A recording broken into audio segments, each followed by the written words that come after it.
তাহলে আজকে আমরা দেখুন সমাজ তো হয়ে গিয়েছে আমাদের। এবার আমরা কারকের যে কিছু প্রশ্ন রয়েছে সেটা আমাদের দুদিনে মোটামুটি শেষ হয়ে যাবে।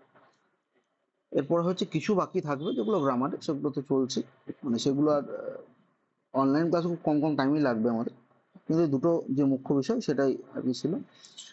তো আজকে দেখুন, আগের দিন মানে যেদিন কারক পড়েছিলাম সেদিন পঞ্চমী যে অপাদান কারক আমাদের হয়ে গিয়েছিল, এবং পঞ্চমী বিভক্তিটা আমাদেরকে পড়তে হবে। তাহলে পঞ্চমী বিভক্তি থেকে দেখুন আমরা শুরু করছি। তাহলে প্রথমে বলছে কি, যে অপাদানে পঞ্চম। তাহলে এখানে কি বলা হচ্ছে, যে অপাদান কারকে পঞ্চমী বিভক্তি হয়। এবার একটা জিনিস কি, যে অভিহিত এবং অনভিহিত একটা কথা আসে এই প্রসঙ্গে। আগেও অভিহিত অনভিহিত প্রসঙ্গে বলেছিলাম, কিন্তু আজকে দেখুন আবার বলে দিচ্ছি অভিহিত অনভিহিত। অভিহিত মানে যেটা বলা হচ্ছে, ডাইরেক্ট বলা হচ্ছে, আর অনভিহিত যেটা ডাইরেক্ট বলা হচ্ছে না। অনভিহিত মানে হচ্ছে অনুক্ত। যেমন লেখাও আছে যে অনভিহিত মানে হচ্ছে অনুক্ত। তাহলে অনুক্ত কি? অনুক্ত আমরা কর্তার ক্ষেত্রেও দেখেছি। অনুক্ত অনুক্ত কর্তার তৃতীয়া হয়। কর্তার প্রধান ধর্ম হচ্ছে প্রথমা, কিন্তু তখন যে যদি সে তৃতীয়া হয়ে যায় তখন সে কি হয়ে যায়? অনুক্ত হয়ে যায়। তাহলে এখানে অনভিহিত, তাহলে দেখুন মনে হচ্ছে অনুক্ত। অপাদানে পঞ্চম হয়, যেমন কি বলছে, বৃক্ষাত মানে বৃক্ষ থেকে কি আছে? পর্ণং পাতা, মানে পাতা পড়ছে। তাহলে এখানেও বিশ্লেষ বোঝাচ্ছে, কিন্তু এখানে কি বলছে? বৃক্ষাত। তাহলে এখানে অনভিহিত কথাটা কেন ইউজ করা হলো? এখানে হচ্ছে এই যে বৃক্ষাত পদটা রয়েছে না, মানে যদি এরকম ধরুন দিত বৃক্ষ, এই বৃক্ষাতটাকে অন্যভাবে লেখা যায়। একটা শর্টকাটে হচ্ছে বৃক্ষতঃ, মানে বৃক্ষর পর যদি ত একটা বিসর্গ জুড়ে দিন, তাহলে কিন্তু ওই পঞ্চমী বোঝাবে। ঠিক আছে? তাহলে সেটা ডাইরেক্ট বোঝালে কি হচ্ছে? কর্তাকে ইন্ডিকেট করে বোঝাতে হবে যে কর্তা হচ্ছে এখানে আপাতত বৃক্ষ, এবং বৃক্ষ থেকে পাতা পড়ছে। কিন্তু এখানে যেহেতু ডাইরেক্ট কি করে দিয়েছে, যে আহ বৃক্ষাত করে দিয়েছে, ঠিক আছে, সেহেতু কিন্তু এখানে অনুক্তর বিষয় কিন্তু মানে বলা হচ্ছে, আর কিছুই নয়।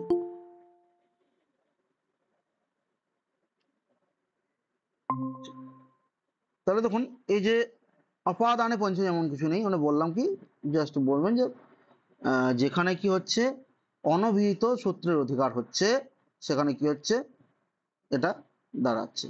তাই অনভিহিত কথাটা আমি অর্থ বলে দিলাম, যে অনুক্ত, যেটা উক্ত নয়। ঠিক আছে? জাস্ট এটা থেকে আর সেইভাবে আমাদের কিন্তু বেশি ডিটেলসে যাওয়া দরকার নেই, যেরকম প্রশ্ন আসবে সেরকম আর কি আমাদের উত্তর দিতে হবে। আচ্ছা, এরপরে দেখুন, এটা একটু ইম্পর্টেন্ট। বলছে লব লপে কর্মণ্যধিকরণে। তো এটা একটি সূত্র, এবং এটা বার্তিক। দেখুন, বার্তিক মানে বার্তিক কারকে না কাত্তায়ন। তিনি বলেছেন যে যেগুলো পানিনি যে সূত্রগুলো রচনা করেছেন তার যেগুলো মনে হচ্ছে না এটাও অ্যাড করা উচিত ছিল, সেটা বার্তিকার লিখেছেন। তো এই লব লোপে, লব লব লোপে মানে কি? এটা হচ্ছে আসলে লব। ঠিক আছে? লব যে প্রত্যয় করেন, ঠিক আছে, এই যে লব প্রত্যয় করেন, তো লব প্রত্যয়ের দেখবেন কি, যেহেতু পয়ে হলান্ত এটা, ঠিক আছে, তো সেই জন্য এটা কি হয়, এটা কিন্তু ডিলিট করতে হয়, আমাদেরকে গ্রহণযোগ্য নয়। হ্যাঁ, একটু মিউট করে নেবেন। হ্যাঁ, মধুমিতা মহোদয় একটু মিউট করে নেবেন।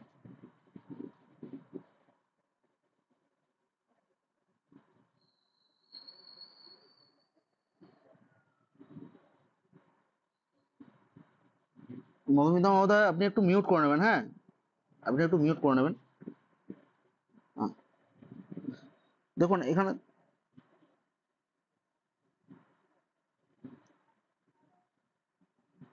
আচ্ছা দেখুন, তাহলে কি বলছে, প যে হলন্ত, এই হলন্তটা কি হচ্ছে, যেহেতু হলন্ত হসন্ত আছে সেহেতু এটাকে গ্রহণ হয় না। এবং লপের কি হয়ে থাকে, যে এই যে লটাও কেটে যায়, এটা নিয়ম। ঠিক আছে? সূত্র আছে, সেই সূত্র তোমাদের ধরে ধরে ইউজ করবে না এসএসসি পরীক্ষাতে। তো সেই জন্য কি হচ্ছে, যে নর্মাল ভাবে যেটা ইউজ হয় সেটাই বলছি, যে ফলা যে এটা কিন্তু যোগ হয়ে যায়। যেমন আমরা দেখেছি যে প্রণাম্য, ঠিক আছে, প্রণাম্য ফলা যোগ হয়েছে, যে প্রণাম করে আর কি এরকম, তখন সেখানে লব প্রত্যয় ইউজ হচ্ছে। তাহলে এখানেও দেখুন কি বলছে, ত্বাচ এবং লব প্রত্যয়ান্ত শব্দ উজ্জ থাকলে, মানে সেটাকে বোঝাবে কিন্তু কোথাও গিয়ে বোঝাবে না, মানে ধরুন ইনডাইরেক্টলি বোঝাচ্ছে, ডাইরেক্টলি বোঝাচ্ছে না। তো ত্বাচ এবং লব কি মানে তোয়াচ হচ্ছে, ধরুন এই যে গত্বা খাদিত্বা, এই যে তোয়া হয়, তোয়াচ থেকেই তোয়াটা আসে, তো তোয়াচ প্রত্যয়। এবং লব প্রত্যয় তো যেটা বললাম যে ফলা যেটা যুক্ত হচ্ছে, তো সেটা কি হচ্ছে, উহ্য থাকছে কোথাও, ইনডাইরেক্টলি ভাবে বলা হচ্ছে, সেখানে কিন্তু অধিকরণে কি হবে, পঞ্চমী বিভক্তি হবে। এবার অধিকরণে কেন পঞ্চমী বিভক্তি হবে, কারণ স্থান বোঝাবে, দেখুন স্থান মানে স্থানে কি হয়, অধিকরণ হওয়া উচিত, সপ্তমী বিভক্তি হওয়া উচিত। আধার অধিকরণম বলে একটা সূত্রই আছে সপ্তমী বিভক্তি, তো সেখানে সেটা না হয়ে ফলিত হয়ে কি হচ্ছে না, এখানে দেখুন অধিকরণে পঞ্চমী হচ্ছে, সপ্তমী হচ্ছে। এবার দেখি উদাহরণে যাই, বলছে স প্রাসাদাৎ প্রেক্ষতে, তাহলে সে কি, সে প্রাসাদ থেকে দেখছে। এবার যা কিছুই দেখছে, যে ক্রিয়াকর্ম ক্রিয়াকাণ্ড যা কিছুই দেখছেন, তিনি প্রাসাদ থেকে দেখবেন। তাহলে প্রাসাদ একটা স্থান, তাহলে স্থান থেকে দেখছে, এখানে কি হওয়া উচিত ছিল, এটা হচ্ছে যে অধিকরণে সপ্তমী হওয়া উচিত ছিল, কিন্তু এখানে কি হয়ে গেছে, অধিকরণে পঞ্চমী হয়েছে। কারণ দেখুন এখানে বলছে প্রাসাদ, প্রাসাদ থেকে দেখছে মানে প্রাসাদ থেকে নয়, প্রাসাদের উপর থেকে দেখছে। এখানে সেই জন্য লেখা আছে দেখুন, আরোহ্য বা প্রাসাদাম আরোহ্য, তাহলে আরুহ্য, ঠিক আছে, ইয়া আরুহ্য, ইয়া এটা কি, যে লব প্রত্যয় অন্ত, তাই না? তো সেই জন্য কি হচ্ছে, এখানে কিন্তু সেটা ইউজ না করে কি হচ্ছে, মানে সেটা টাস্ক থাকছে যে প্রাসাদে উঠে এসে দেখছে, কিন্তু উদাহরণ দেওয়া আছে সব প্রাসাদ আত্মেকসাথে, ঠিক আছে, তাহলে হচ্ছে সেই ভাবটা, সেই ভাবটা বোধিত হচ্ছে, ঠিক আছে, সেই জন্য এখানে কি হচ্ছে, লব লবে কর্মণ্য ধীকরণে চা সূত্রানুসারে কি হচ্ছে, পঞ্চমী হচ্ছে। এবং তখন লেখা আছে এই লব প্রত্যয়ান্ত শব্দ বুঝ্য আছে, আরোহণ ক্রিয়ার কর্মটি প্রাসাদ, তাতে পঞ্চমী। আবার দেখুন আরেকটা উদাহরণ রয়েছে কি, রামহা আসনাত আলো অবলোকয়ত, তাহলে কি হচ্ছে, রাম কি করছেন, আসন থেকে অবলোকন করছে, দেখছেন। তাহলে এখানেও আসনাত, তাহলে আসন থেকে, তাহলে দেখুন এখানেও কিন্তু আসন থেকে বোঝাবে না, আসনে বসে বোঝাবে, কারণ আসনস্থ মানুষ হয়, তাই না, যে আসনে বসে দেখছে। তাহলে এখানে কি হয়ে যাবে, যে উপবিশ্য, তাই না, রাম, এবার দেখুন আসনে উপবিশ্য এরকম হওয়া উচিত ছিল, দেখুন নিচে লেখা আছে যে অধিকরণ যদি হতো আসনে উপবিশ্য, তাহলে স্থানে বোঝাতো, স্থানে হলে কি হতো, সপ্তমী বিভক্তি হয়ে যেত, আধার অধিকরণ সূত্র অনুসারে এখানে কি হয়ে যেত, সপ্তমী বিভক্তি হয়ে যেত, অধিকরণ কারক হয়ে যেত। কিন্তু এখানে না হয়ে কি হচ্ছে, তার ভাব যেহেতু বোঝাচ্ছে, বিভক্তিটা যেহেতু পঞ্চমী করে দিচ্ছে, সেই জন্য কি হচ্ছে, আধারে এটা কিন্তু আধারে অধিকরণ না হয়, আধারে পঞ্চমী করা হচ্ছে। আপনাকে দিতে পারে পরীক্ষা যে এর মধ্যে নিম্নলিখিত যে উদাহরণগুলো মানে যে বাক্যগুলো রয়েছে, অপশনগুলো রয়েছে, তার মধ্যে বলুন যে অধিকরণে পঞ্চমী বিভক্তি কোনটা হয়েছে। এবার ভাববেন যে অধিকরণে পঞ্চমী বিভক্তি হয় না, কিন্তু হয়েছে, সূত্র অনুসারে লবলবি কর্মণীয় দুইকরণের সূত্রে বলা হচ্ছে যে না, এখানে হবে। স্থান বোঝালেও যদি সেটা কি হয়, বিভক্তিটা পঞ্চমী করে দেওয়া হয় এবং সেখানে লব প্রত্যয় ব্যাপার থাকে, ত্বাচ প্রত্যয় ব্যাপার থাকে, তবে সেখানে কিন্তু হবে, ঠিক আছে। আচ্ছা, তাহলে এই সূত্রটা একটু দেখে নেবেন, ঠিক আছে, এই সূত্রটা একটু বোঝার ছিল, যদি কোনো অসুবিধা হয় বলতে পারেন, না তারপরে আমরা পরের সূত্রে যাচ্ছি, আর কারো কোনো প্রশ্ন থাকলে করতে পারেন।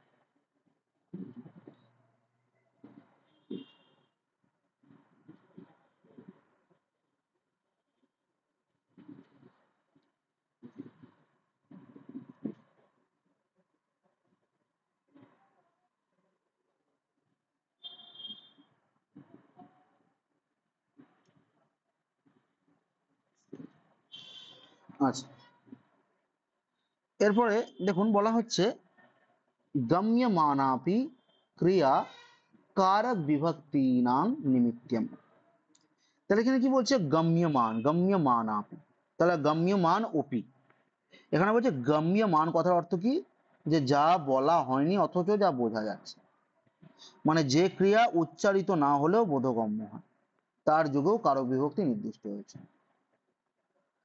তাহলে এখানে দেখুন একটা উদাহরণ দিয়েছে, কস্মাত্বম নদ্যাহা, এখানে প্রথম বাক্যে ক্রিয়া উচ্চারিত না হলেও, তস্মাত্বম আগত আসি, মানে এখানে ধরুন বলছে যে কস্মাত্বম মানে কোথা থেকে নদী তুমি, মানে এরকম বলছে কোথা থেকে নদী তুমি। এবার এটার অর্থ তো সঠিক মানে হচ্ছে না, বোঝাচ্ছে না, কিন্তু এই কথাটার দ্বারা বোঝাচ্ছে যে কোথা থেকে আসা হচ্ছে না। আপনি, আপনাকে যদি কেউ জিজ্ঞেস করে কোথা থেকে, মানে আপনাকে পুরো জিজ্ঞেস করছেন, আপনার ধরুন কোথাও আর কি কোনো ফর্ম জমা দিতে গিয়েছেন সেখানে, বা কোনো কিছু কোনো অফিসে গিয়েছেন সেখানে ফর্ম জমা দিচ্ছেন, তখন বললো আচ্ছা নাম, ঠিকানা, কোথা থেকে। এবার কোথা থেকে মনে হচ্ছে আপনাকে কিন্তু বলছেন আপনি কোথা থেকে এসেছেন, এটা নাও বলতে পারে, মানে জাস্ট কোডে বললো কোথা থেকে। তো আপনি আপনার জায়গার নাম বললেন বা জেলার নাম বললেন।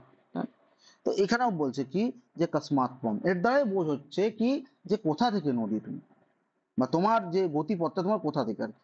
নদ্যা ক্ষেত্রে তাহলে কি দেখুন, নদ্যাহা আগত অস্মি এই বোধ হয়, তাই অপাদান করোকে পঞ্চমী হয়, তাহলে এটাও হচ্ছে কিন্তু গম্যমান হতে হবে। দেখুন গম্যমান মানে কি, আশাটা বোঝাবে নদীর, নদী কি হচ্ছে, নদী তো বহমান, নদী তো চলমান, তাই না, সেই জন্য গম্যমান হচ্ছে মানে তার যে গতি সেটা গতি প্রবাহ চলছে, সেই জন্য এই সূত্র হচ্ছে। ঠিক আছে, যে গম্যমান আপি ক্রিয়া কার বিভক্তি নাম নিত্যম, যদি কি হয় যে ক্রিয়া যদি উজ্জ্বল থাকে কিন্তু যদি গতিপথকে কেন্দ্রিত করে, এবং এমন একটা কি প্রশ্ন করা হলো যার দ্বারা বোধ হচ্ছে, মানে বোঝাচ্ছে না কিন্তু বোধ হচ্ছে, তাহলে সেখানে কি হচ্ছে পঞ্চমী বিভক্তি হবে। এরপরে সূত্রে দেখুন, বলছে यतश्च यतश्चाज्य काल निर्माणं तत पंचमी तद युक्ताद्यधनः प्रथमा सप्तम्यो वार्तिक कालात् सप्तमी च वक्तव्य। তাহলে এখানে বলছে যে স্থান থেকে, কথা শোনা যাচ্ছে না?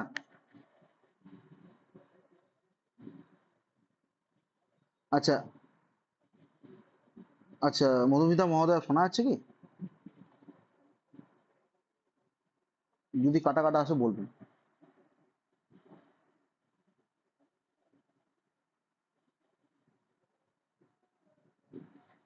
না হলে ধরুন আমিও বুঝতে পারবো না যে কাটা কাটা আসছে কি না আসছে, কারণ আমারটা তো আমি বুঝতে পারছি না।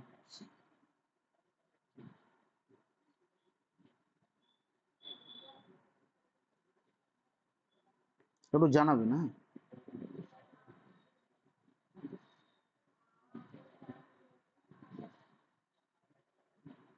শোনা যাচ্ছে, আচ্ছা ঠিক আছে আপাতত।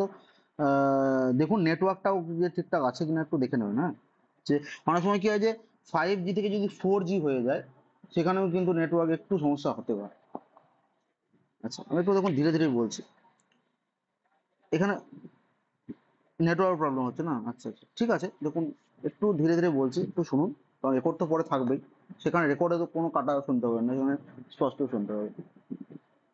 আচ্ছা, এখানে বলছে যে স্থান থেকে পথের দূরত্ব এবং যে সময় থেকে কালের পরিমাপ নির্ণয় করা হয়।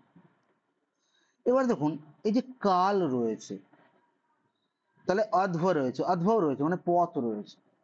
এবার দেখুন আমরা একটা সূত্র পড়েছিলাম দ্বিতীয়াতে, যে কালার ধন অত্যন্ত সংযোগে, যদি কালবাচক কোনো কিছু বোঝায়, যদি পথবাচক কোনো কিছু বোঝায় এবং দ্বিতীয় বিভক্তি হয়, মানে এর দ্বিতীয় বিভক্তির উপর চলে, তাহলে এই সূত্র অনুসারে দ্বিতীয় মানে কর্মকারকই হয়। এবং সেটা কি হচ্ছে, মানে অত্যন্ত ব্যাপ্তি বোঝায়, মানে ক্রিয়া সমাপ্তি যদি না বোঝায়, মানে যদি বলি যে 1 কিলোমিটার ধরে এই পথটি, মানে শেষ করছি না দেখুন, যে হ্যাঁ শেষ হয়েছে বলছি না, তাহলে যদি শেষ হয়েছে বলতাম তাহলে হচ্ছে অপবর্গের তৃতীয় হয়ে যেত, সেখানে করণ কারক হতো। সেরকমই বলছে এখানে আরেকটা সূত্র আছে একই রকম ভাবে, যে এখানেও কি বলছে, যে স্থান থেকে পথের দূরত্ব বোঝাবে এবং যে সময় থেকে কালের পরিমাপ নির্ণয় করা হবে, সেই স্থান কালের উত্তর কি হচ্ছে পঞ্চমী বিভক্তি হবে। এবং উদাহরণ দেখে নিন, কি বলছে, বনাত গ্রাম যোজনাং যোজনা। তাহলে এখানে বলছে যোজনা মানে, যোজন মানে যে পথ ব্যাপী, এতটা ডিস্টেন্স কে বোঝাচ্ছে যোজন। ঠিক আছে, মানে যেমন আমরা কিমি ইউজ করি কিমি, যোজনটাও হচ্ছে সেই রকমই আর কি। তো বনাত গ্রাম মানে বন থেকে গ্রাম, বনাত পঞ্চমী করেছে, তাহলে বনাত গ্রাম মানে বন থেকে গ্রামটি কি হচ্ছে যোজন। তাহলে যোজন দূর দূর মানে, এখানে দূর আর বলে দেয়নি ডাইরেক্ট, কিন্তু দূরকেই বোঝাচ্ছে যে বন থেকে গ্রামটা হচ্ছে এত যোজন দূরে। ঠিক আছে, তাহলে দেখুন এটা কি হচ্ছে, গ্রাম যে যোজন দূরে, তাহলে এখানে কি বোঝালো, যে দূরটা তো বোঝালো এবং পথও বোঝালো। দেখুন ডাইরেক্ট পথ দেওয়া নেই, অধ্ব বলে উল্লেখ নেই, কিন্তু যোজন যখনই বলে দিচ্ছে তখন সেটা অধ্ববাচী হয়ে যাচ্ছে, কারণ এখানে বলেছে কালবাচী বা অধ্ববাচী যদি হয় তাহলে কি হবে, পঞ্চমী বিভক্তি হবে। তাহলে কালের ক্ষেত্রে এখানে আমরা জানি সপ্তমী বিভক্তি হওয়া উচিত, কারণ স্থান কাল এগুলো মানে হওয়া উচিত, কিন্তু বলছে যে এখানে হবে না, কারণ যদি দূরত্ব বোঝায়, ঠিক আছে, এবং পঞ্চমী বিভক্তি রূপটাও ফলিত হয়, যেমন বানাত, বনে বলেন, ঠিক আছে, বন থেকে এরকম বোঝাচ্ছে, বনে গ্রাম এরকম দেওয়া নেই, বানাত আছে, সেজন্য কি হচ্ছে এই সূত্র অনুসারে পঞ্চমী বিভক্তি হচ্ছে। তারপর দেখুন বলা হচ্ছে, যেমন হচ্ছে কাল বিশেষে কার্তিক অগ্রহায়ণী মাস, মানে কার্তিকের পরে যে অগ্রহায়ণ মাস আসছে সেটা কি হচ্ছে কালবাচী হচ্ছে, সেই জন্য কি হলো এখানেও এই সূত্র অনুসারে পঞ্চমী বিভক্তি হচ্ছে। আচ্ছা, তাহলে দেখুন এর মধ্যে মোটামুটি ধরুন প্রথম দুটো সূত্র খুব ইম্পর্টেন্ট, বাকিগুলো হালকা করে পড়ে দিচ্ছি, কিন্তু প্রথম দুটো বেশি ইম্পর্টেন্ট, এবং লবলব্ধে কর্মাণ্যধিকরণে চ সূত্রটা বেশি ইম্পর্টেন্ট। আচ্ছা, এরপরে দেখুন এই শব্দগুলো যোগে জিজ্ঞাসা করে যে কোন বিভক্তি হয়েছে। এই সূত্রটা অত ইম্পর্টেন্ট নয়, কিন্তু যে উদাহরণগুলো সেগুলো কিন্তু ইম্পর্টেন্ট, কারণ হচ্ছে কোন কোন শব্দের যোগে পঞ্চমী বিভক্তি হয় সেটা কিন্তু অনেক সময় জিজ্ঞাসা করে থাকে। তাহলে বলছে যে অন্যা রাদির অর্থে দিক শব্দাঙ্গিয়া তারা পদাজাহি যুক্ত, অর্থাৎ কিছু কিছু শব্দ দেখুন এখানে কি বলছে, অন্য, আরাত, ইতর, ঋতে, দিক, দিক মানে হচ্ছে দিক দেশ কালবাচক হতে পারে, প্রাক, প্রত্যয়, প্রবৃত্তি, যদি আরো কি বলছে আনাচ ধাতু যুক্ত এবং আচ আহি প্রত্যয়ান্ত শব্দ যুগে পঞ্চমী। ঠিক আছে, এবার এই যে ধরুন অনাচের যেমন অন হচ্ছে, ঠিক আছে, মানে এগুলো উদাহরণ দিলে বুঝতে পারবেন, আচ আচের আ পড়ে থাকছে, কারণ আ চ তো হলাম আহি, ঠিক আছে, এইগুলো যুগেও কি হচ্ছে পঞ্চমী হচ্ছে। এবার প্রথমে দেখুন এইগুলোর আগে আমরা দেখব যে এই যে এতটা পর্যন্ত, যে অন্য, আরাত, ইতর, ঋতে, দিক শব্দ, প্রাক, প্রত্যয়, তাহলে এই শব্দ যুগে কি হচ্ছে পঞ্চমী বিভক্তি হচ্ছে। যেমন বলছে অন্য কৃষ্ণাৎ, অন্য কৃষ্ণাৎ, তাহলে অন্য পদটা রয়েছে, সেই জন্য কি হচ্ছে পঞ্চমী বিভক্তি কিন্তু হচ্ছে। আবার অন্য এই অর্থে ব্যবহৃত অন্যান্য শব্দ যুগে হবে, যেমন বলছে অন্যান্য শব্দ যুগে কি, অন্য ছাড়াও ভিন্ন। তাহলে দেখুন অন্যর যে অন্য এখানে দেখা যাচ্ছে না, অন্য এই অর্থে ব্যবহৃত অন্যান্য, মানে আমাদের ধরুন পর্যায়বাচী শব্দ রয়েছে, তো পর্যায়বাচী জিনিসটা কি, মানে সমার্থক শব্দ, মানে একই জিনিসের বোধ করাবে, সেটাও সেই মধ্যে বলছে পঞ্চমী বিভক্তি হচ্ছে। যেমন অন্য আর ভিন্ন একই বিষয়, কিন্তু কি সমার্থক শব্দ, মানে অন্যের সমার্থক শব্দ হচ্ছে ভিন্ন, আবার ভিন্নের সমার্থক শব্দ হচ্ছে অন্য, সেই জন্য দেখুন ভিন্ন শব্দটা প্রয়োগ করা হয়েছে, যে কৃষ্ণাৎ ভিন্ন, তাহলে অন্য কৃষ্ণাৎ এটাও হতে পারে, আবার কৃষ্ণাৎ ভিন্ন এটাও হতে পারে। আর কি হচ্ছে আরাত, তাহলে আরাত শব্দের যুগেও হচ্ছে, এর অর্থ কি দূর ও নিকট দুটোই বোঝাচ্ছে আরাতের, যেমন হচ্ছে বনাত, বনাত আরাত, ঠিক আছে, মানে দুটো অর্থই বোঝাবে আপনাকে, মানে হয় বনের কাছে বা বনের দূরে এরকম অর্থ বোঝাবে এখানে। তাহলে আরাত শব্দ রয়েছে, মানে এখানে দেওয়াই আছে আরাত শব্দ, তাহলে পঞ্চমী হবে। এখানে জাস্ট এমন কিছু বোঝার নেই, যে শব্দ যদি কি বিভক্তি হচ্ছে এটা বলে দিয়েছে ডাইরেক্ট, ঠিক আছে, যে এই শব্দগুলো থাকবে তাহলে আপনাদের পঞ্চমী বিভক্তি হবে। আচ্ছা,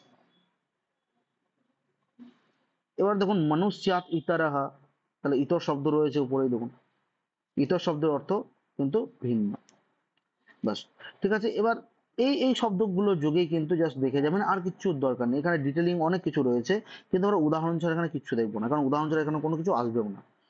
যেমন দেখুন দিক অর্থে হচ্ছে পূর্ব গ্রামাত, তারপরে কাল অর্থে দেখুন চৈত্রাৎ পূর্ব ফাল্গুন, হ্যাঁ, মানে চৈত্রের পূর্বে ফাল্গুন, ঠিক আছে, এইরকম উদাহরণগুলোই দেবে যদি দেয়, কিন্তু যেগুলো বেশি পরিমাণে দেবে, ঋতে শব্দটা খুব দেয়, আরাত শব্দটা খুব দেয়, ঠিক আছে, তাহলে এটা মাথায় রাখবেন যে ঋতে আরাত এই শব্দ বিভক্তি হয়, পঞ্চমী বিভক্তি হয়, ঠিক আছে।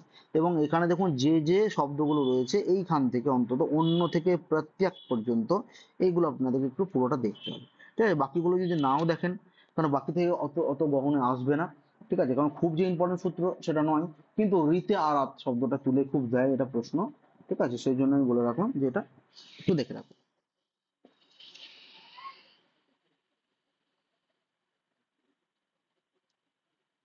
আচ্ছা, যেগুলো সূত্র দেখবেন ইম্পর্টেন্ট নয় সেগুলো আমি পড়াচ্ছি না, কেন অপপরিবর্জনে, ঠিক আছে, এটা দরকার নেই সূত্রের, কিন্তু এখানে দেখুন আর একটা সূত্রতে চলে যাচ্ছে, এটা ইম্পর্টেন্ট, এটা খুবই ইম্পর্টেন্ট, বলছে বিভাষা গুণে আশ্রয়াম, এবং এটা খুব বোঝার দরকার, মানে কোনো জায়গায় যদি বুঝতে না পারেন বারবার বলবেন, কারণ এটা কিন্তু খুবই ইম্পর্টেন্ট সূত্র। এবার দেখুন এখানে কি বলা হয়েছে, দেখুন বলছে বিভাষা গুণে আস্ত্রিয়াম, আস্ত্রিয়া মানে কি, মানে যেটা অস্ত্রিয়া, অস্ত্রীয় মানে হচ্ছে যেটা স্ত্রী নয়। এবার কি বলছে, হেতু অর্থ, তাহলে হেতু বা কারণ একই জিনিস, তাহলে হেতু অর্থে বলছে অস্ত্রীলিঙ্গ, মানে যেটা স্ত্রীলিঙ্গ নয়। গুণবাচক শব্দের উত্তর কি হয়, তৃতীয়াও হয় এবার পঞ্চমীও হয়, ঠিক আছে। তাহলে তৃতীয়াও হবে এবং পঞ্চমীও হবে। এবার এইটুকুর মধ্যে কিন্তু এত কিছু অর্থ নিহিত রয়েছে। এবার দেখুন গুণবাচক শব্দ কি, সেটা আমি বলবো।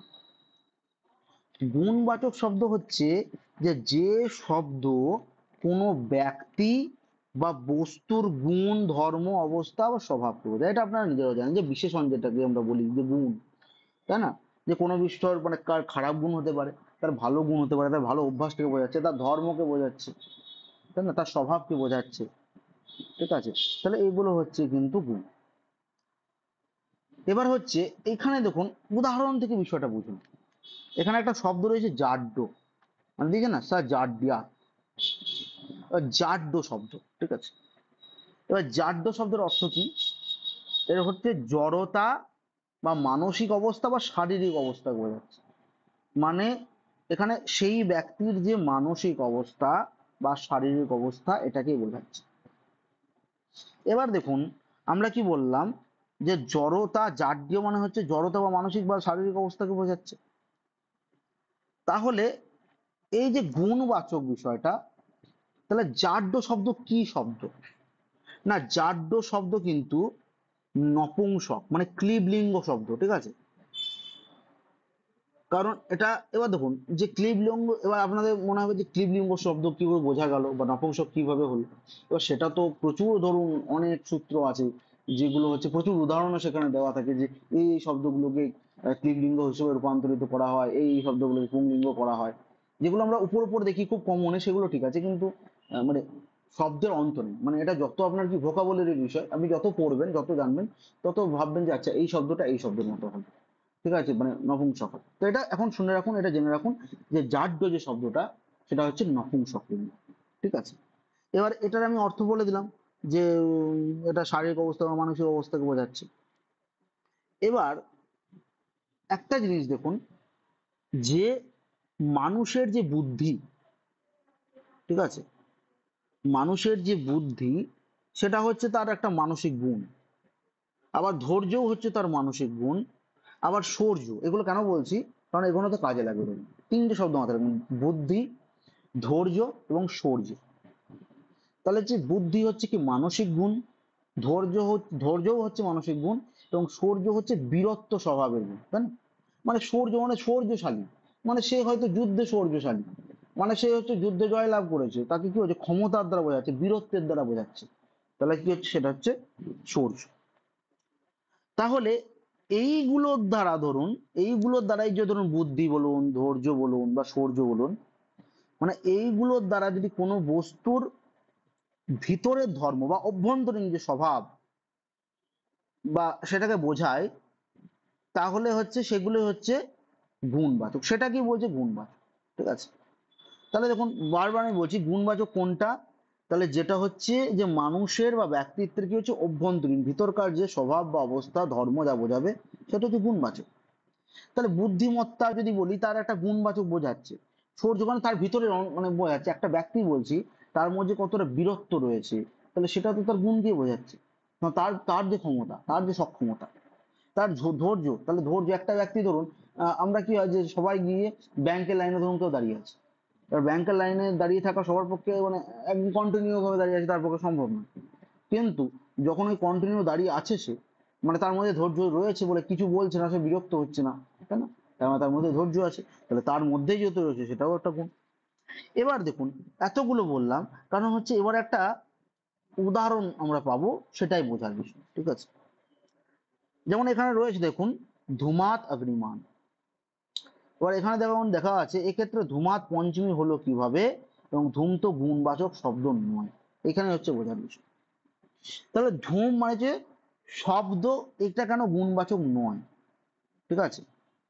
তাহলে হচ্ছে ধোঁয়া, ধূম মানে যে ধোঁয়া, তাহলে এটি একটি বস্তু কিন্তু, মানে ধোঁয়াটা একটা বস্তু, ধোঁয়াটা কোনো গুণ নয়, তাই না। এবার যদি বলি যে ঘট একটা ধরুন বস্তু, এবার ঘটের পরিবর্তন ঘটতে পারে। এবার ঘটের যে পরিবর্তন ঘটছে, ধরুন একটা মাটির ঘর, তার যে পরিবর্তন ঘটছে তার মধ্যে সেই যে মানুষটা তৈরি করছে তারও গুণাগুণ পরিলক্ষিত হচ্ছে, শুধু মাটি দিয়ে হবে না। সে যে শেপ বানাচ্ছে তার হাতের কারুকার্য রয়েছে, তাহলে গুণটা আমি ব্যক্তিত্বের গুণ বলতে পারি।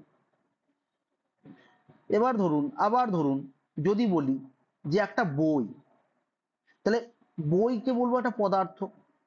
আবার যদি বলি ধরুন দুর্ঘটনা, দুর্ঘটনা একটা ঘটনা। তাহলে এইগুলো যে শব্দগুলো বলছি, তাহলে মানে যেহেতু ধরুন আগুন প্রসঙ্গে এলাম, ধূম এই যে অগ্নিমান, মানে আগুনের দেহগত কোনো লক্ষণ নেই কিন্তু, ঠিক আছে, দেহগত কোনো লক্ষণ নেই, সেই জন্য সেটা গুণবাচী নয়। মানে আগুন ধরুন প্রজ্বলিত হচ্ছে, যে যজ্ঞে আগুন প্রজ্বলিত হচ্ছে, এবার যজ্ঞবেদী হয়েছে, এবার এখানে আগুন নির্গত হচ্ছে। এবার আগুন তো আপনি বলতে পারেন যে এতটাই ও উপরে উঠবে কি এতটাই নিচে উঠবে, ওটা নিজের মতো হয়। যে হাওয়ার যে হাওয়াটা চলছে ধরুন, হাওয়াটার মানে অনুযায়ী কি হচ্ছে সেটা কমছে বাড়ছে, ঠিক আছে, যে উচ্চতা বা নিচতা সেটা কমছে বাড়ছে কিন্তু হাওয়ার দ্বারা। এবার বা ঘি প্রদান করছেন তখন কি হচ্ছে আরো বেশি প্রজ্বলিত হয়ে উঠছে। তাহলে কিন্তু নিজের কিন্তু দেহগত কোনো পরিবর্তন আপনা আপনি মানে হয় না, মানে এখানে কিন্তু আলাদা করে বলতে পারি না যে দেহগত তার একটা দেহ এত বড়, এত বিশাল, ঠিক আছে, মানে বিভিন্ন সময় বিভিন্ন রকম রূপ ধারণ করে। তাহলে এই জন্য এটাকে কিন্তু গুণবাচক বলা হয়নি, ঠিক আছে। মানে এখানে দুটো প্রশ্ন হতে পারে, যে ধূমাত অগ্নিমান এখানে গুণবাচক নয়। তাহলে ধূমটা যেহেতু দেখুন অগ্নির জন্য কি হচ্ছে ধূমের সৃষ্টি হচ্ছে, এবং কি হচ্ছে এটাও যেহেতু কোনো তার লক্ষণ নেই, দেহগত লক্ষণ নেই, সেই জন্য কি হচ্ছে ধূমাৎ পদে কি হলো, মানে ধর্ম বোঝাচ্ছে না, ধূম বোঝাচ্ছে একটা কি, একটা বস্তুকে বোঝাচ্ছে, সেই জন্য এটা গুণ নয়, ঠিক আছে। কিন্তু এখানে দেখুন যে শব্দ কি হচ্ছে, আমি বলেছি যে ধর্ম অবস্থা বোঝাবে, আভ্যন্তরীণ গুণ বোঝাবে। যেমন এই যে জাড্য বললাম, তাহলে জাড্য কথার অর্থ হচ্ছে যে তার বুদ্ধি শৌর্য যে বিষয়টা, যে তার আভ্যন্তরীণ শারীরিক গঠন যেটা, তাহলে আভ্যন্তরীণ শারীরিক গঠন, তাহলে তো তার দেহগত গঠন একটা শারীরিক একটা অবস্থা বোঝাচ্ছে। একটা মানুষ, তার যদি বলি সে তো এতটা বড় হতে পারে, তার যে দেহ, তাই না, সে একটা নির্দিষ্ট বোঝা যায় যে এই ব্যক্তির যে একটা দেহ এতটাই বড় হয়, ঠিক আছে। সেই জন্য এটা কি হলো, যে এটা কিন্তু গুণবাচক হলো। এবার দেখুন এতক্ষণ যেটা বলছিলাম যে হেতু অর্থে, তাহলে কারণ অর্থে, মানে এবার এখানে উদাহরণটা দেখুন, জাড্ডেন বা জাড্ডাত বাধ্যে। তাহলে জাড্ডেন বা জাড্ডাত বদ্ধ মানে কি, জাড্ডে মানে তার শারীরিক অবস্থার জন্য সে বদ্ধ হয়েছে, বা কি হয়েছে যে তার শারীরিক অবস্থার জন্য সে জড়তা প্রাপ্ত হয়েছে, মানসিক অবস্থায় এমন হয়েছে। আমাদের হয় না যে ধরুন কারোর ধরুন মানে পায়ে প্রবলেম, তার বাতের ব্যথা, তাহলে কি হচ্ছে সে হাঁটতে পারছে না ঠিকঠাক করে, সে চলতে পারছে না, সে গম্যমান হতে পারছে না। এবার সেই জন্য তারা কি, তার সেই জন্য তার মানে যে অবস্থা শারীরিক অবস্থার জন্য সে বদ্ধ, সে একটা স্থানে রয়েছে। তাহলে সেই অর্থে কি হচ্ছে আমাদের পঞ্চমী হবে, এবং সেটা কোন সূত্র অনুসারে, বিভাষা গুণে আস্তেয়া। এবার দেখুন এখানে যে মানেটা বলা যে হেতু অর্থে, তাহলে হেতু বোঝাচ্ছে তো সে কেন বদ্ধ, সে শারীরিক অবস্থার জন্য বদ্ধ, সে শারীরিক অবস্থার জন্য সে হাঁটাচলা করতে পারছে না, ঠিক আছে, ব্যাস এটা হলো হেতু অর্থে। এবার দেখুন অস্ত্রীলিঙ্গ বাচক, মানে এটা স্ত্রীলিঙ্গ হবে না, তাহলে আমি কি বললাম জাড্য শব্দটা নপুংসক লিঙ্গ, তাহলে আমাদের এখানেও মিলে গেল, এবং এটা গুণকে বোঝাচ্ছে, তাই না। তাহলে গুণবাচক বললাম এটা ধর্ম, তাহলে শারীরিক অবস্থা মানসিক অবস্থা এটা ধর্ম, তাহলে এটাও গুণবাচী হয়ে গেল।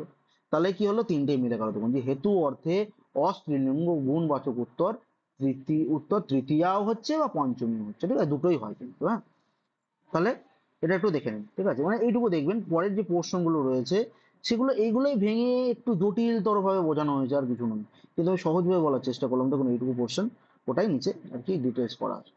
আচ্ছা, তাহলে এই সূত্রটা যদি কোনো অসুবিধা হয় বা কোনো প্রশ্ন থাকে করতে পারেন।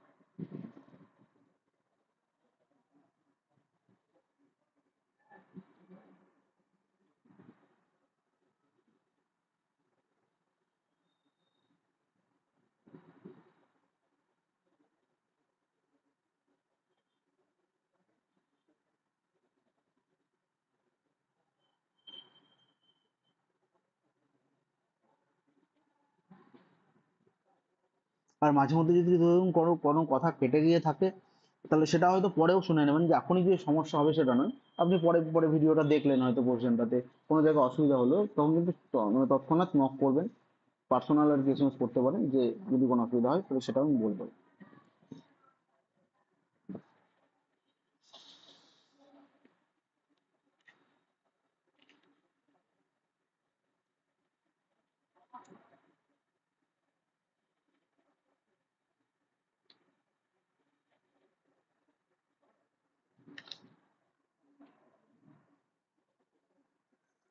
আচ্ছা, তবে দেখুন, তাহলে আপাতত আমরা এগোচ্ছি।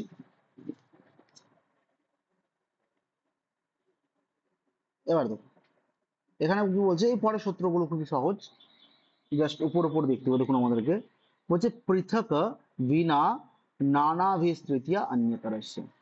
তাহলে কোন কোন শব্দের যোগ থাকবে? না পৃথক শব্দ থাকবে, বিনা শব্দ থাকবে, নানা মানে ব্যতীত শব্দের যোগে কি হচ্ছে, বিকল্পে কি কি হবে দেখুন। মানে এগুলো জিজ্ঞেস করতে পারে যে পৃথক শব্দের যোগে বিকল্পে কি কি বিভক্তি হতে পারে। ঠিক আছে, তো ধরুন দ্বিতীয়া হচ্ছে, তৃতীয়া হচ্ছে, পঞ্চমী হচ্ছে। এবার ধরুন তিনটে আপনারা জানেন, পরীক্ষার সময় প্রশ্ন দিয়ে দিল যে পৃথক শব্দ যোগে কি বিভক্তি হয়, দিয়ে দিল তৃতীয়া পঞ্চমী, প্রথমা দ্বিতীয়া, চতুর্থী ষষ্ঠী, এরকম দিয়ে দিল, তখন আপনাকে তৃতীয়া, মানে আপনি জানেন যে দ্বিতীয়া তৃতীয়া পঞ্চমী, কিন্তু দুটো অপশন দেওয়া আছে, তাহলে দুটোতেই হয়, তাহলে ওটা দিয়ে কিন্তু আমাদের টিক করতে হবে। তাহলে দেখুন এই যে শব্দগুলো যেখানে দেখবেন সেখানে কি হবে, দ্বিতীয়া তৃতীয়া পঞ্চমী বিভক্তি হবে, ব্যাস এইটুকুই আর কি, এখান থেকে আর কিছু বোঝার নেই। তাহলে দেখুন এই জন্য সেখানে বলছে মানে তিনটে বিভক্তিতেই দিয়েছে, যে রামং বলুন, রামেন বা রামা। ঠিক আছে, এবার এটা ছাড়া কি বলছে, বা বিনা, এবার বিনা শব্দটা যোগ করে দিল। আবার দেখুন শ্রমং বিনা বলতে পারি, শ্রমেন বিনা বলতে পারি, শ্রমাৎ বিনা বলতে পারি, যে না সাফল্যম ভবতি, সাফল্য হয় না। আবার নানা শরীর মানে নানা শব্দ যোগে, নানা নারী নার্যা নার্যা নিষ্ফলা লোক যাত্রা। তাহলে এই যে ব্যাপারগুলো শব্দের যোগে, যে নানা বলুন, পৃথক বলুন, বিনা শব্দের যোগে, যেমন তিনটে বিভক্তি দেখবেন, কি কি বিভক্তি, দ্বিতীয়া তৃতীয়া আর পঞ্চমী, তখন কি করবেন, যে এই শব্দের যুগে এই সূত্র অনুসারে কি বলবেন, যে পঞ্চমী হয় এবং বিকল্পে কি হয়, দ্বিতীয়া এবং তৃতীয়া। তাহলে এই সূত্রটা হয়ে, এরপরে দেখুন বলছে করণে চ স্তোকাল্পকৃচ্ছ কতিপয়স্য সত্যবচনস্য। তাহলে এই সূত্র অনুসারে কি কি বলছে, কি কি শব্দের যোগ থাকবে দেখুন, বলছে স্তোক শব্দ থাকবে, অল্প থাকবে, কৃচ্ছ থাকবে, কতিপয় থাকবে। এই চারটে শব্দ আমরা দেখছি, স্তোক, অল্প, কৃচ্ছ, কতিপয়। এই শব্দগুলি যখন বিশেষ রূপে প্রযুক্ত হয়, এই শব্দগুলো যখন বিশেষ রূপে, এবার বিশেষ মানে যে কর্তা রূপে, কোনো ব্যক্তি বা বস্তু রূপে, মানে তার গুণ বোঝাচ্ছে না, শুধুমাত্র তাকে বোঝাচ্ছে, তাহলে সেই বিশেষ রূপে প্রযুক্ত হয়, তখন এদের উত্তর কি হচ্ছে, করণ কারকে বিকল্পে তৃতীয়া পঞ্চমী হয়। তাহলে তৃতীয়াও হচ্ছে এই সূত্র অনুসারে দেখুন, আর পঞ্চমীও হচ্ছে। তাহলে বলছে স্তোকে না স্তোকাত বা মুক্ত, মানে স্তোক থেকে মুক্ত বা স্তোকের দ্বারা মুক্ত, এরকম কিন্তু বোঝাচ্ছে। এবার স্তোক মানে দেখুন অল্প শব্দ বোঝাচ্ছে, অল্প, স্তোক কথার অর্থ হচ্ছে অল্প। তাহলে এই শব্দগুলোর যোগ দেখবেন, ঠিক আছে, তাহলে হচ্ছে যে এই শব্দগুলোর যোগে আমাদের কি হচ্ছে, কোন বিভক্তি হচ্ছে, এটাই কিন্তু প্রশ্ন হতে পারে, বা উদাহরণ তুলে বলতে পারে যে কোন বিভক্তি হয়েছে, ঠিক আছে। তাছাড়া এখান থেকে এমন কিছু প্রশ্ন হয় না। আচ্ছা, তাহলে স্তোকাত বা স্তোকেনা মুক্তঃ, আবার দেখুন অল্পেনা অল্পাৎ মুক্তঃ, মানে দুটো বিভক্তি করে দিল। কতিপয়েনা কতিপয়াৎ বা মুক্তঃ, তাই না।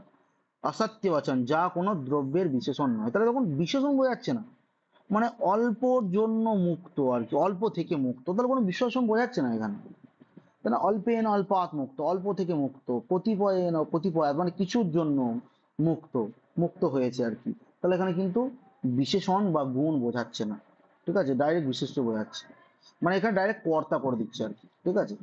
এই পদগুলোকে, এই যে স্তোক শব্দকে কর্তা করে দিচ্ছে, দিয়ে স্তোকে না স্তোকাত করে দিচ্ছে, অল্প অল্পটা অল্পে না অল্পাত করে দিচ্ছে, কতিপয়টা কতিপয় না কতিপয়াত করে দিচ্ছে, বাস এটাই, আর কিছু না। আচ্ছা, আর একটা দেখুন আছে, এটা হলে আমাদের কি হচ্ছে, পঞ্চমী বিভক্তি যেটা, সেটা শেষ হয়ে যাবে। তাহলে বলছে দুরান্তি কার্থেভ্য দ্বিতীয়াচ। দুরান্তি কার্থেভ্য দ্বিতীয়াচরের মধ্যে বলছে যে বিশেষ রূপে প্রযুক্ত, এখানেও বিশেষ রূপে, আগেরটাও বিশেষ ছিল, এটাও বিশেষ। বলছে দূরার্থক থাকতে পারে, অন্তিকার্থক, মানে কি দূর মানে দূর, অন্তিকার্থক, অন্তিক মানে হচ্ছে কাছে, তাহলে কাছে, দূরার্থক হোক বা কাছে হোক, শব্দের উত্তর কি হচ্ছে, দ্বিতীয়া হচ্ছে, তৃতীয়া হচ্ছে, পঞ্চমী হচ্ছে। এবার উদাহরণ দেখুন, তাহলে আমাদের হয়ে যাবে। তাহলে এখানে বলছে কি, যে গ্রামাস্য দূরং। তাহলে দূরং আমি বলেছি যে এখানে দ্বিতীয়া দেখুন হয়, দ্বিতীয়া তৃতীয়া পঞ্চমী হয়। তাহলে দূরং বলুন, দূরাত বলুন, দূরেন বলুন, তিনটেই হবে। তাহলে গ্রামাস্য দূরং, গ্রামের দূরে। তাহলে দূরং, দূরাত আর দূরেন। আবার গ্রামাস্য অন্তিক, মানে গ্রামের নিকটে, কাছে বোঝাচ্ছে। তাহলে এখানে দেখুন দূরান্তিক, দূরান্তে, দূর আর অন্তিক, মানে দূরার্থক শব্দও যদি বোঝায়, অন্তিকার্থক শব্দও যদি বোঝায়, তাহলে সেখানে কি হয়, এই সূত্র অনুসারে দুরান্ত কার্যে দ্বিতীয় সূত্র অনুসারে কি হবে, যে দ্বিতীয়া তৃতীয়া পঞ্চমী বিভক্তি কিন্তু বোঝায়। তাহলে দেখুন বাক্যটা গ্রামের, গ্রামাস্য অন্তিকম, অন্তিকাত, অন্তিকেনা, এরকম দেওয়া আছে। এবার দেখুন এখানে একটা বিষয় দেওয়া আছে, যে করণে চ বলে একটা সূত্র আছে। আহ তো এখানে কি বলছে, সূত্র থেকে অসত্য বচন আসছে। অসত্য বচন মানে কি, দেখুন আগেই দেখলাম অসত্য বচন। অসত্য বচনের কথার অর্থ হচ্ছে এই যে, যা কোনো কিছুর বিশেষণ নয়, সেটা হচ্ছে অসত্য বচন। পদের অনুবৃত্তির কারণে বিশেষ্য হলেই হয়। এবার দূর পন্থা, বিশেষণ হলে চলবে না, আমার দূরের পথ আর কি।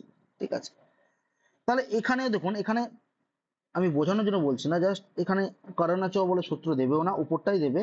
কিন্তু এটা জাস্ট বলে রাখলাম কি, যে আপনাকে এই পদটা জিজ্ঞেস করে নেবে অনেক সময়, যে অসত্য বচন আসছে পদের অর্থ কি? ঠিক আছে, জিজ্ঞেস করা হয়, তখন বলবে যা কোনো দ্রব্যে বিশেষণ নয়, সেটা হচ্ছে অসত্য বচন। আর অনুবৃত্তি, অনুবৃত্তি দেখুন, অনুবৃত্তি মনে হচ্ছে পানিনি ধরুন 3978টা সূত্র লিখে গেছে, বা প্রায় বলে যে প্রায় 4000, অনেকে বলে। তাহলে এই যে সূত্রগুলো রয়েছে, এই সূত্রগুলো পানিনি ধরুন 1 নম্বর সূত্রে কিছু বলে এসছে। এবার ধরুন 25 নম্বর সূত্রে বলছে, সেই সূত্রে এবার অনুবৃত্তি করছে, মানে বলছে যে দেখে নিবেন সূত্রটা, ওই সূত্রটাতে আমি বলে দিয়েছি। যেমন হচ্ছে আমি ধরুন কোনো কিছু যখন পড়াই, এবার পড়াতে গিয়ে যদি তো কোনো সমাসের ধরুন ট্রাম পেলাম, সমাসে যে এরকম তৃতীয়া, তৃতীয়া তৎপুরুষে এরকম বলা হয়েছে, তাহলে আমরা কি বলি, যে দেখুন ক্লাসটা করিয়ে দিয়েছি, তৎপুরুষের ক্লাসটা, ওইখানে পজ করে তৃতীয়া তৎপুরুষে কি পড়ানো হয়েছে একটু দেখে নেবেন।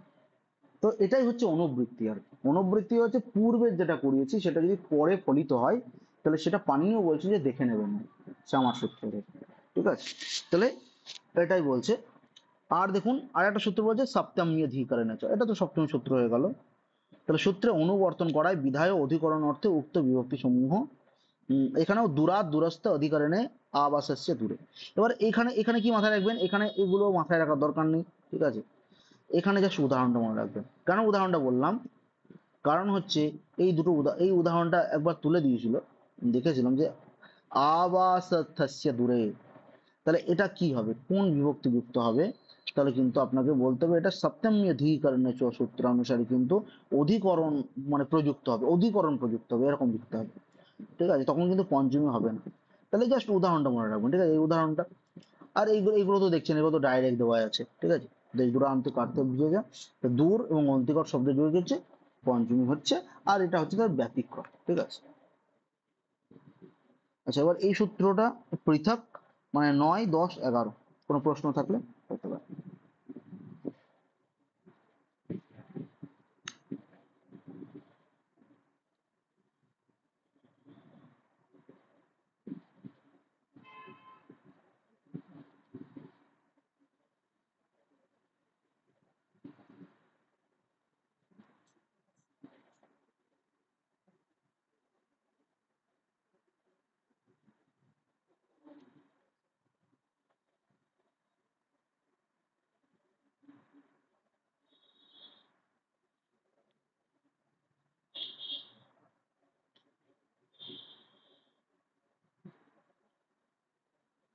আচ্ছা দেখুন, তাহলে আমরা আগে যাচ্ছি ষষ্ঠী বিভক্তি। এবার দেখুন ষষ্ঠী বিভক্তি, কারণ এখানে হচ্ছে যে আমরা এতক্ষণ বললাম যে কর্তৃ কারক, কর্ম কারক, করণ কারক, সম্প্রদান, অপাদান কারক, তারপরে একটা করে বিভক্তি। কিন্তু এখানে কি হচ্ছে, ডাইরেক্টলি বিভক্তি দেওয়া আছে। কেন দেওয়া আছে, কারণ হচ্ছে আমরা জানি যে ষষ্ঠীতে কি হয়, ষষ্ঠীর কারক নয়, ষষ্ঠীকে সম্বন্ধ পদ বলা হয়। সম্বন্ধ কেন বলা হয়, কারণ দেখুন এখানে কিন্তু ক্রিয়ার সাথে কর্তার কোনো সম্পর্ক থাকে না, ক্রিয়ার সাথে কর্তার কোনো সম্পর্ক থাকে না, ডাইরেক্ট কোনো সম্পর্ক থাকে না। বা ক্রিয়া প্রযুক্ত হয় না। ঠিক আছে, সবথেকে সহজ কথা হচ্ছে কর্তার সাথে ক্রিয়া প্রযুক্ত হয় না, সেটা হচ্ছে ষষ্ঠী পদ বা সম্বন্ধ পদ। এবার যেমন হচ্ছে ধরুন আহ আমরা যদি বলি রামের বাবা, তাহলে রামের বাবা মানে কি? রামকে কেন্দ্রীভূত করে বলছে রামের বাবা কি, সে কি করছেন, কোথায় যাচ্ছেন, কি খাচ্ছেন, ক্রিয়া নেই। তাহলে যেখানে ক্রিয়া নেই সেটা হচ্ছে কি ষষ্ঠী। ঠিক আছে, এবার দেখুন এটা সূত্র আছে, বলছে যা সবকিছু হয়ে যায় যেটা বেঁচে থাকে, মানে কারকের পর যেটা বেঁচে থাকে সেটা হচ্ছে ষষ্ঠী। তাহলে শেষে যেটা বেঁচে থাকে ষষ্ঠী, সেই জন্য সূত্র দিয়ে দিয়েছে ষষ্ঠী শেষে। ঠিক আছে, তাহলে শেষে অর্থাৎ ষষ্ঠী বা সম্বন্ধে ষষ্ঠী হয়। যেমন দেখুন রাজ্ঞঃ পুরুষঃ, ডাইরেক্ট বলে দিয়েছে এগুলো, রাজ্ঞঃ পুরুষঃ বৃক্ষস্য পত্রম রামস্য ভ্রাতা, বাস। আর এরকম যদি কোনো উদাহরণ দেয় যে রামের ভাই, হ্যাঁ, গাছের পাতা, এরকম ধরনের যা কিছু দেয় তাহলে হচ্ছে ষষ্ঠী শেষ সূত্র অনুসারে ষষ্ঠী বিভক্তি বলবে। ঠিক আছে, এরপরে দেখুন 2 নম্বর সূত্রটা একটু ইম্পর্টেন্ট আছে। হ্যাঁ বল।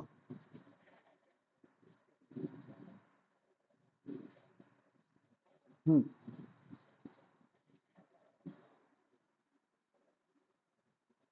না, ক্রিয়া কোনো পদই থাকবে না। না না না না।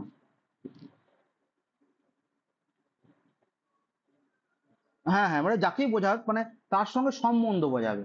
ঠিক আছে, তাহলে যদি বলে যে বৃক্ষস্য পত্রম, তাহলে বৃক্ষের পাতা, মানে গাছের পাতা, মানে কি গাছের সঙ্গে পাতা সম্পর্ক রয়েছে, কিন্তু কোনো ক্রিয়া নেই, মানে ক্রিয়া দিয়ে দেয়নি, কিন্তু সম্পর্ক কিন্তু বোঝাবে। ঠিক আছে, মানে যাই কিছু বলতে পারেন। এখন যদি বলেন যে মামা দ্বিচক্রিকা জানাম, মামা দ্বিচক্রিকা জানাম মানে কি, আমার সাইকেল, বা মামা তেজস্বিনী মানে আমার মোটর সাইকেল, ইত্যাদি যাই উদাহরণ হোক না কেন, তাহলে এখানে তখন কোনো ক্রিয়া আমি বলছি না। তাহলে যেখানে ক্রিয়া প্রযুক্ত হচ্ছে না সেটাই হচ্ছে ষষ্ঠী শেষ।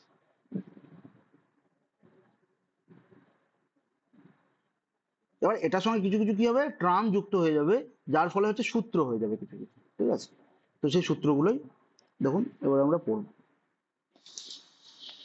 তাহলে দেখুন এখানে বলছে যে কর্মাদীনাম অপি সম্বন্ধ মাত্র বিবক্ষায়াম ষষ্ঠী। এবার এইখানে দেখুন আবার দীক্ষিত বলে লেখা আছে। দীক্ষিত মানে পুরো নামটা দেয়নি, ভট্টাচার্য দীক্ষিত যিনি রয়েছেন তিনি এই সূত্রটা বলেছেন। বলছে ঠিক আছে, পানিনি তো বলেছে। ফটো শো করছে না? আচ্ছা আচ্ছা আচ্ছা আচ্ছা, 1 মিনিট, এটাকে আবার,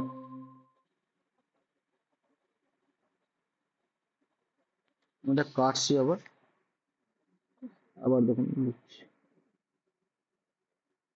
দেখুন আবার দেখাচ্ছে কেন,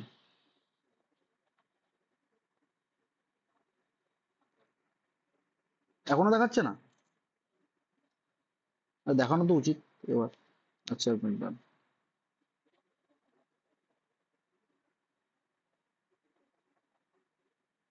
হতে পারে। আচ্ছা, না এখানে নেটওয়ার্ক সমস্যা হওয়া উচিত না। ঠিক আছে, এখন হতেও পারে, বলা যায় না। ঠিক আছে, এখনো দেখা যাচ্ছে নাকি?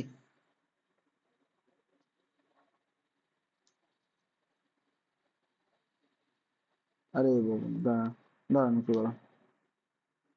আচ্ছা আবার কাটছি এবার। আচ্ছা আপনি একটা কাজ করুন তো, আপনি মানে লেফট হয়ে একবার অ্যাড হন তো।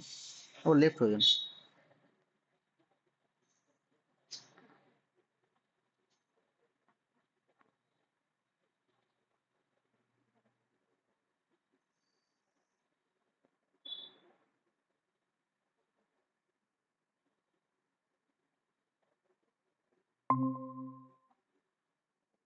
এবারও কি দেখাচ্ছে না দেখুন?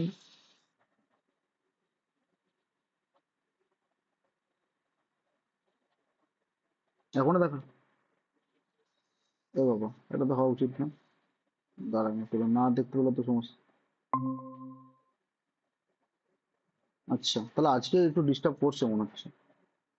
হ্যাঁ, অন্যদিন এত ডিস্টার্ব হয় না, জানি না আজকে কেন ডিস্টার্ব করছে। দাঁড়া,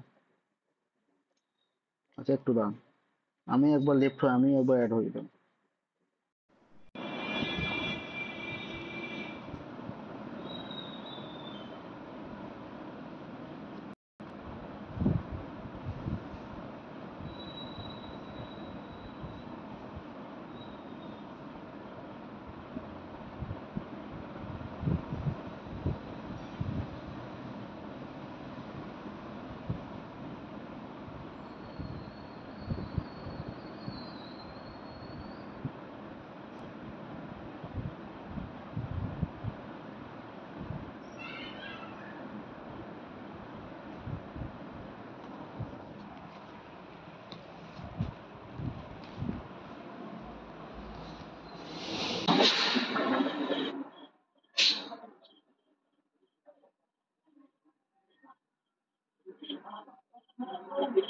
আচ্ছা এবার দেখুন তো কথা শোনা যাচ্ছে কিনা।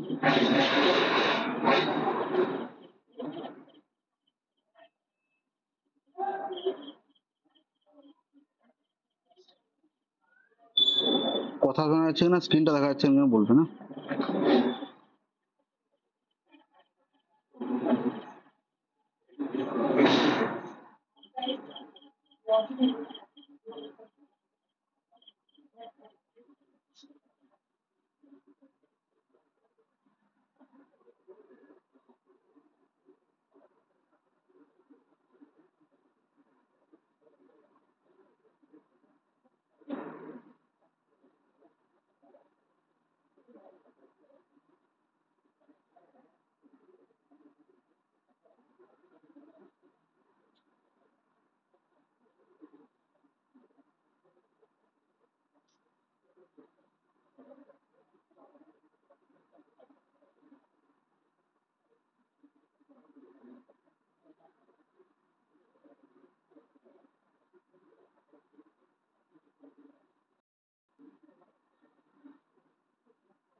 আচ্ছা ঠিক আছে, আমি আপাতত বাকি সূত্রগুলো যেটা 3-4টে আছে বলে দিচ্ছি।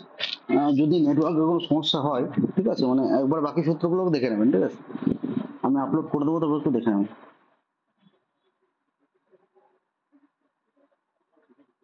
তাহলে এখানে কি বলছে যে দীক্ষিত মানে হচ্ছে কি ভট্টজি দীক্ষিত, ঠিক আছে। তাহলে বলছে কর্মকারকের কারকেরও যদি সম্বন্ধ মাত্রে বিবক্ষা হয় তবে তাতে ষষ্ঠী বিভক্তি, কারক বিভক্তি হয় না। কারণ ষষ্ঠী বিভক্তির ক্ষেত্রে কারক বিভক্তি আমরা দেখছি না, ষষ্ঠী বিভক্তিই দেখছি, যেহেতু ক্রিয়ার সাথে কোনো সম্পর্ক নেই। তাহলে বলছে কর্ম প্রবৃত্তি কারকেরও যদি সম্বন্ধ মাত্রে বিভক্তি, তাহলে কর্ম কারকের যদি কি হয় সম্বন্ধ, তাহলে এখানে সম্বন্ধই বোঝাবে, তাহলে সম্বন্ধের বিভক্তা হয়, ঠিক আছে। তাহলে কি হচ্ছে সেটা বিবক্ষা মানে হচ্ছে ধরুন যেমন হচ্ছে এখানে বলছে সামান্য বিবক্ষা, মানে যেটা গুণ আর কি, এটাও গুণ আর কি বিবক্ষা কথার অর্থ। তাহলে সামান্য বিবক্ষা মানে হচ্ছে যে সামান্য গুণ। তাহলে বলছে যদি কোনো দ্রব্যকে আমরা রূপবান বলি, দেখুন রূপবান, তাহলে বিশেষ বিবক্ষায় কি হচ্ছে যে নীল পীত ইত্যাদি তাকে বলা হচ্ছে। মানে আরো সহজভাবে বলছি, ধরুন কাউকে বলছেন যে আপনি দেখতে সুন্দর, এবার সেটা কিন্তু সামান্য বিবক্ষা মানে সামান্য গুণ। কিন্তু বিশেষ বিবক্ষা কখন হচ্ছে যেমন যদি বলেন যে আপনার মুখটা চাঁদের মতো, তাই চাঁদের সঙ্গে তুলনা করলেন, তাহলে কি এটা বিশেষ অবস্থা হয়ে গেল। যদি বলেন যে আপনার গালটা পদ্ম ফুল, পদ্ম ফুল সদৃশ, তাহলে এখানে কিন্তু বোঝাবে কি যে এখানে কিন্তু বিশেষ গুণ বোঝাবে, ঠিক আছে। তাহলে এখানেই হচ্ছে কি যে এটাই হচ্ছে বিবক্ষা, ঠিক আছে, বিশেষ বিবক্ষা সামান্য বিবক্ষা মানে বিশেষ গুণ আর সামান্য। এবার হচ্ছে সম্বন্ধ সামান্যের বিবক্ষা, মানে হচ্ছে শতাঙ্গতম, এবং উদাহরণ দেওয়া হচ্ছে শতাঙ্গতম, মানে তার যে মানে যাওয়াটা সেটা সামান্য, সামান্য যাওয়া, ঠিক আছে, এই অর্থে কিন্তু প্রযুক্ত হচ্ছে। তাহলে এটা কি হচ্ছে শতাঙ্গতম মানে কর্তৃত্বের অবিবক্ষা, এটা হলো মানে কর্তৃ মানে সে, সে যাচ্ছে, ঠিক আছে, এবার সে যাচ্ছে না বলে করা হলো শতাং মানে দ্বিতীয়া করে দেওয়া হলো, ঠিক আছে। তাহলে স্বগতম যদি না বলে শতাঙ্গতম দ্বিতীয়া এরকম দেখি, তাহলে এখানে বিবক্ষা বোঝা, ঠিক আছে, এবং সেখানে কিন্তু হবে এই সূত্র হবে। আবার ধরুন এই সূত্র মানে যে উদাহরণটা খুব দেয়, যেমন মাতু স্মরাতি, খুব উদাহরণটা দেয়, ঠিক আছে, এগুলো উদাহরণগুলো মনে রাখুন, ঠিক আছে, কারণ এগুলো সূত্রটা যে খুব সহজ সেটাও নয়, একটু জটিল রয়েছে, এবং মানে এটা জানতে গেলে মানে একদম ডিটেলিং জানতে গেলে প্রচুর আমাদের গভীর অধ্যয়নের কিন্তু দরকার আছে, তাহলে কিন্তু একটা সূত্রতে চলে যাবে সবকিছু।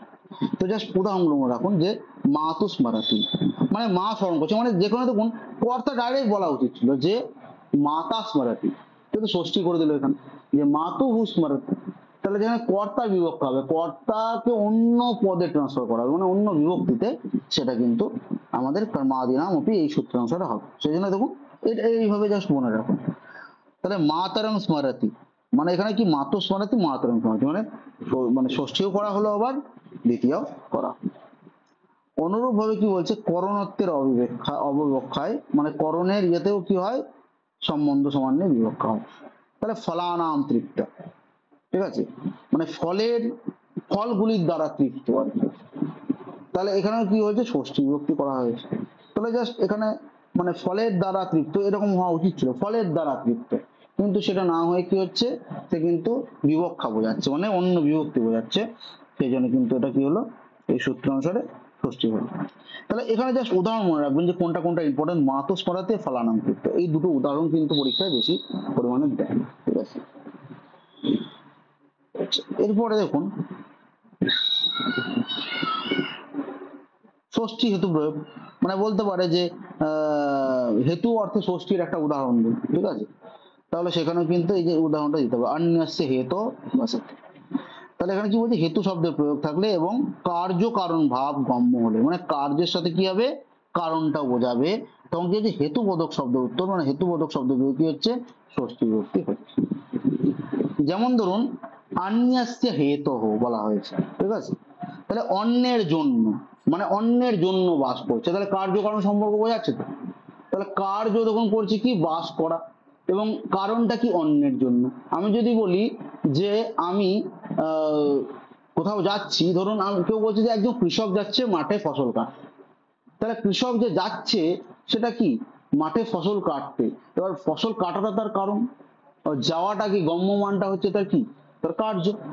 সেরকমই হচ্ছে যেখানে অন্যস্য হেতোঃ বসতি, এখানে কি বলছে যে অন্যের জন্য সে কি হচ্ছে, অন্যের কারণে সে বসবাস করছে, তাহলে এটা কিন্তু হেতু অর্থে ষষ্ঠী হল, ঠিক আছে। এই উদাহরণটা মাথায় রাখবে। আবার দেখুন আরেকটা সূত্র রয়েছে এর পরিপ্রেক্ষিতে, না বলছে সর্ব নামনা স্মৃতি আছে, মানে হেতুবাচক শব্দটি যদি সর্বনাম হয়, ঠিক আছে, মানে আগের গুলো দেখুন যেটা দেখলাম কি, যে এখানে সর্বনাম শব্দের প্রয়োগ কিন্তু নেই, কিন্তু বলছে যদি সর্বনাম শব্দের প্রয়োগ হয়ে যায় তাহলে হেতু অর্থ বোঝায়, তাহলে উত্তর তৃতীয়া বা ষষ্ঠী হবে, ঠিক আছে। মানে দেখুন ষষ্ঠী বিভক্তি হবে, যদি হেতু অর্থ বোঝায় তাহলে ষষ্ঠী বিভক্তি হবে, কিন্তু এখানে যদি বলছে যে একটা পদ যদি জুড়ে যায় কি, সর্বনাম যুক্ত পদ, তাহলে কি হয়ে যাবে না, তৃতীয়া বা ষষ্ঠী হয়ে যাবে।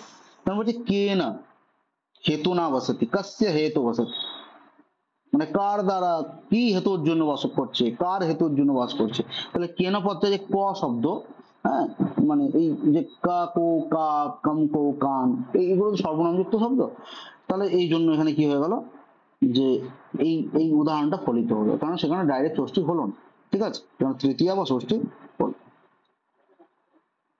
আচ্ছা, এরপরে দেখুন বলছে নিমিত্তে পর্যায় প্রয়োগে সর্বানাং প্রায় দর্শন, তাহলে এখানে জাস্ট উপর উপর এগুলো ডিটেলস দরকার নেই, এখানে বলছে হেতু বা নিমিত্ত বোধক, নিমিত্ত কারণ প্রভৃতি শব্দের প্রয়োগ থাকলে হেতুবাচক শব্দের উত্তর কি হয়, প্রায় সব বিভক্তিতেই হয়। তাহলে হেতু মানে কারণ যদি থাকে এবং নিমিত্ত অর্থ বোঝায়, তাহলে দেখবেন যে কি শব্দের যোগে বলছে, কারণ প্রভৃতি শব্দ থাকলে হেতুবাচক শব্দের উত্তর কি হয়, সব বিভক্তিতেই হতে পারে। তাহলে হেতু মানে হেতু শব্দের যোগে কি হচ্ছে, সেখানে কিন্তু সব বিভক্তি হচ্ছে। যেমন প্রথমা বিভক্তি দেখুন, দ্বিতীয়া কিং নিমিত্তম, মানে কি জন্য আর কি, কে না কসময় কসমাত, জাস্ট এগুলো একটু উপর উপর দেখুন, এটা থেকে মানে সেরকম দেয়নি, ঠিক আছে, বা দেবেও না।